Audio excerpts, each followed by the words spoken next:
మేము ఇలా నారు పోసుకోవడానికి మండే కడుతున్నాం. నిన్న సాయంత్రమే ఈ డ్రమ్ములో వడ్లు తీసుకొచ్చుకొని నానబోసుకున్నాం. ఇలా పొద్దుగల మండే కడుతున్నాం. ఇవాళ రేపు ఎల్లుండి 3 రోజులు అయినాక మొలకొచ్చినాక మొలక మొత్తం ఇప్పుకొని నారైతే పోసుకోవాల్సి వస్తుంది. చాలా వరకు ఎక్కువ మంది రోని కార్తులనే నారు పోసుకొని ఉంటారు. కానీ మా సైడు వర్షాలు పడితేనే బోర్లు పోస్తాయి కాబట్టి ఈసారి కొంచెం లేట్ అయింది. రోని కార్తులో దున్నుకొని నారు పోసుకుంటే పంట మంచిగా వండుతుందని నేనే చెప్పినా కదా మొన్న. కానీ ఈసారి మాకు వీలు కాలేదు.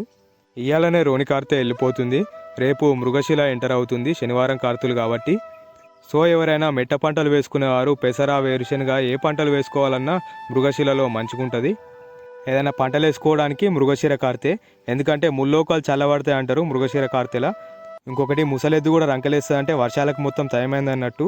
మృగశిర కార్తెలో మొత్తం చల్లబడుతుంది, ఎండాకాలం మొత్తం అయిపోయినట్టే. రేపటి నుంచి వాతావరణం మొత్తం చల్లబడుతుంది. మీరు కూడా నారు పోసుకున్నారా లేదా కామెంట్ బాక్స్లో కామెంట్ చేయండి. Thank you for watching. జై జవాన్ జై కిసాన్.